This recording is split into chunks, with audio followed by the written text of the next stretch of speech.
മോനെ തോട്ടസുതി നിന്റെ കൂടെ പഠിച്ചതല്ലേ? ഏത്? ആ പണ്ടും കണ്ട് പഠിച്ചാന്ന് തോന്നുന്നു.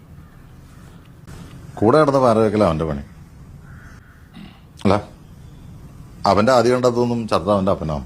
അല്ല, അവന്റെ സാമാനത്തിൽ കയറി ഞാൻ പിടിക്കുന്നുണ്ട്. എന്നിട്ടും ചോദിക്കും എത്ര പേരോട് പറഞ്ഞു, എത്ര പേരോട് പറഞ്ഞിട്ടുണ്ടോ ഗുണം 10 ഇടി. അപ്പനോട് സ്നേഹം എന്ന് പറഞ്ഞാൽ ചേട്ടായി കാണിക്കുന്ന ഫുൾ മണ്ടത്തരമാണ്. ചേട്ടായിക്ക് ആരോടെങ്കിലും പ്രശ്നം എന്തിനാ? മൈര എന്നെ കുറിച്ചല്ല, നിന്നെ കുറിച്ചാണ്. അപ്പം മരിക്കണ സമയത്ത് നീ എവിടെയായിരുന്നു? വിൻസിയുടെ കാർച്ച കേട്ട് അവരൊക്കെ ഓടി വരുന്ന സമയത്ത് നീ റബ്ബറും കാട്ടി കൂടെ സ്ലോ മോഷനിൽ നടന്നു വരണ്ടായിരുന്നു. ഞാനോ? എങ്ങനെയുണ്ട്? വളഞ്ഞു വളഞ്ഞു വരണുണ്ടോ?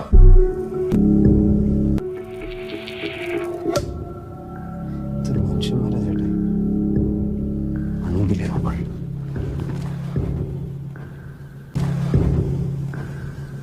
ഫുൾ ടൈം പുതപ്പിനടി കിടന്ന് പറയുന്നത് നിന്നെ കുറിച്ച് ഇങ്ങനെ അടിച്ചിറക്കാമെങ്കില് ഈ നാട്ടില് മസ്ലിം പിടിച്ചു നടക്കുന്ന എന്നെ കുറിച്ച് എന്തൊക്കെ പറയുന്നുണ്ടാവും? സൊസൈറ്റി ഒരു മയിരുന്നാണ്. വെറും